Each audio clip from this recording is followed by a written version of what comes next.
আসসালামু আলাইকুম। বেশি হলুদ খেলে কি হতে পারে, আর যেসব সমস্যা থাকলে হলুদ কখনোই খাবেন না, এই হলুদ নিয়ে আজকে এই দুইটা বিষয় নিয়ে কথা বলবো। কারণ আমরা হলুদের এতদিন শুধু উপকারিতা সম্পর্কে জেনে আসছি, কিন্তু এই হলুদ আমাদের শরীরের জন্য যে ক্ষতির কারণ হতে পারে সেটা আমরা অনেকেই হয়তো জানি না। তাই আজকে আমি আপনাদের উদ্দেশ্যে এই হলুদের কিছু পার্শ্ব প্রতিক্রিয়া নিয়ে কথা বলবো, এবং এই তথ্যগুলি যদি আপনি জেনে রাখেন তাহলে আপনার জীবনে কাজে লাগতে পারে।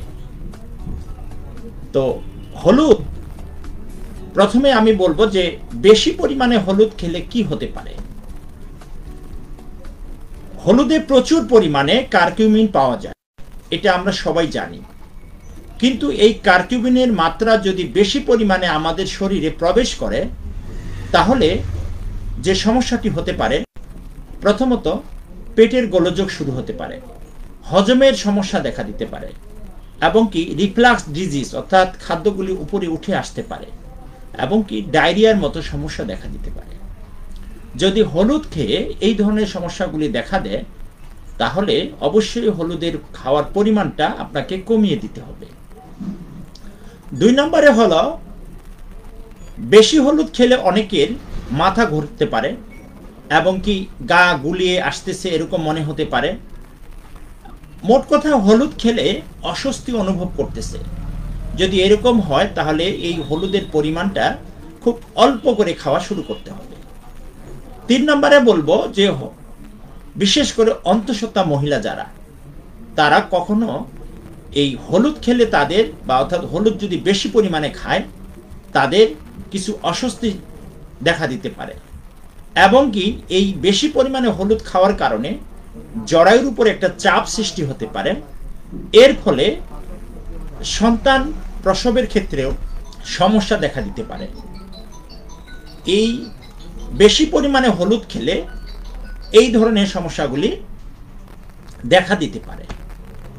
এখন জানাবো একটা সুস্থ স্বাভাবিক মানুষ কি পরিমাণ হলুদ খেতে পারেন 24 ঘন্টায়। একজন সুস্থ স্বাভাবিক মানুষ সারাদিনে 500 থেকে 2000 মিলিগ্রাম পর্যন্ত হলুদ খেতে পারেন। এই মাত্রায় যদি একটা সুস্থ স্বাভাবিক মানুষ হলুদ খান তাহলে তার শরীরের মধ্যে যে বেশি খেলে যে অসুবিধাগুলি, সেই অসুবিধাগুলি হওয়ার সম্ভাবনা খুব কম। যদি এর চেয়েও বেশি যদি দেখা যায় যে এই পরিমাণ খাওয়ার পরেও সমস্যা হচ্ছে, তাহলে তার হলুদ খাওয়ার পরিমাণটা আরও কমিয়ে দিতে হবে। এখন জানাবো যেসব সমস্যা থাকলে হলুদ আপনি কখনোই খাবেন না। 1, যদি আপনার কিডনির সমস্যা থাকে, কিডনিতে যারা ভোগেন বা কিডনি রোগে যারা ভোগেন তারা হলুদ কখনো খাবেন না, কারণ হলুদ কিডনির উপরে মারাত্মক ক্ষতিকর প্রভাব ফেলতে পারে। 2, যাদের এই হলুদ খেলে শরীরের মধ্যে অর্থাৎ এই হজম প্রক্রিয়ার মধ্যে পিত্ত নিঃসরণের পরিমাণ বাড়িয়ে দেয়, আর এই পিত্ত নিঃসরণের পরিমাণ যখন বাড়িয়ে দেয় তখন একটা সমস্যা দেখা দিতে পারে, সেটি হলো গ্যাস্ট্রোইসোফেজিয়াল রিফ্লাক্স ডিসঅর্ডার। এরকম কিছু জটিলতা দেখা দিতে পারে। যদি এরকম কোনো জটিলতা দেখা দেয় তাহলে অবশ্যই হলুদ খাওয়া বন্ধ করে দিতে হবে।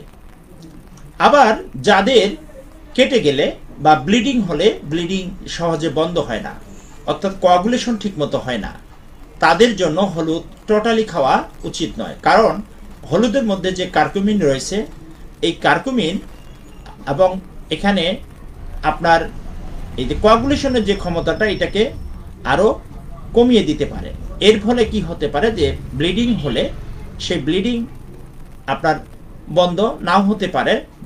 আরেকটা কথা, যারা অপারেশন করতে যাচ্ছেন, বিশেষ করে হার্টের অপারেশন, কিডনির অপারেশন বা যে কোনো কাটাছিড়ার জনিত কোনো অপারেশন কাজে যাচ্ছেন, তারা অবশ্যই হলুদ খাবেন না, এবং মিনিমাম 10 থেকে 15 দিন আগেই হলুদ যদি আপনার খাওয়ার অভ্যাস থাকে নিয়মিত, সেই হলুদ খাওয়া টোটালি বন্ধ করে দিবেন। কারণ হলুদ এই যে রক্ত যে ক্ষরণ হয়, এই রক্তক্ষরণের প্রবাহটাকে বাড়িয়ে দেয়, অর্থাৎ কোয়াগুলেশনের যে ক্ষমতাটা এটাকে কমিয়ে দেয়। তাই বলবো যে হলুদের এই যে উল্লেখযোগ্য যে পার্শ্ব প্রতিক্রিয়াগুলির কথা বললাম, এইগুলি যখন আপনি খাবেন তখন এই বিষয়গুলি আপনার অবশ্যই মাথায় রাখবেন। রেখে যদি হলুদ খান তাহলে আপনি হলুদ থেকে অনেকগুলি উপকার পেতে পারেন। কারণ হলুদ আসলে একটি ভালো উপাদান, যেটি আমরা নিয়মিত খেলে আমাদের শরীরের টক্সিনগুলি বের হয়ে যাবে এবং শরীরের রোগ প্রতিরোধ ব্যবস্থা ভালো থাকবে এবং শরীরের মধ্যে প্রতিবন্ধকতাজনিত যে রোগগুলি, সেই রোগগুলি হবে না।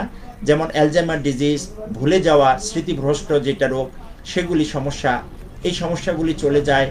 এবং কি আমাদের শরীরের যে বাত ব্যথা হয়, এগুলি এক প্রকার ইনফ্লামেশন জনিত রোগ বা প্রতিবন্ধকতাজনিত রোগ।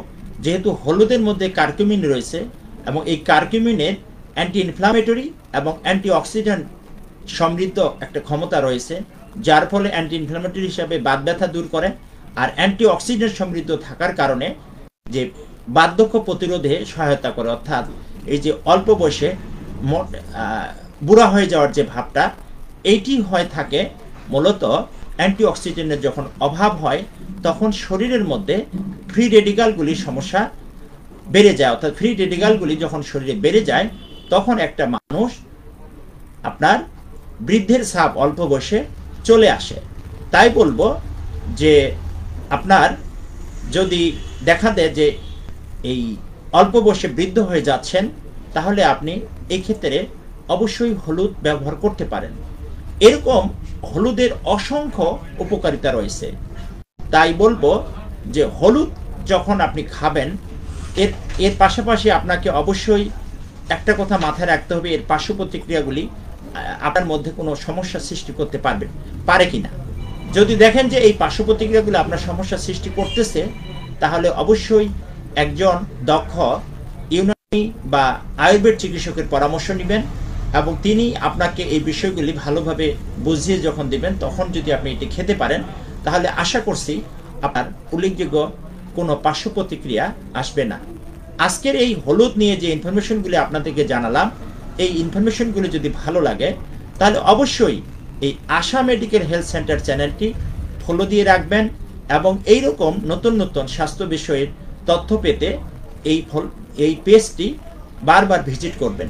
তাহলে আপনি দীর্ঘদিন ঘরে বসে আপনার শরীরকে আপনি সুস্থ রাখতে পারেন, আপনার পরিবারকে সুস্থ রাখতে পারেন।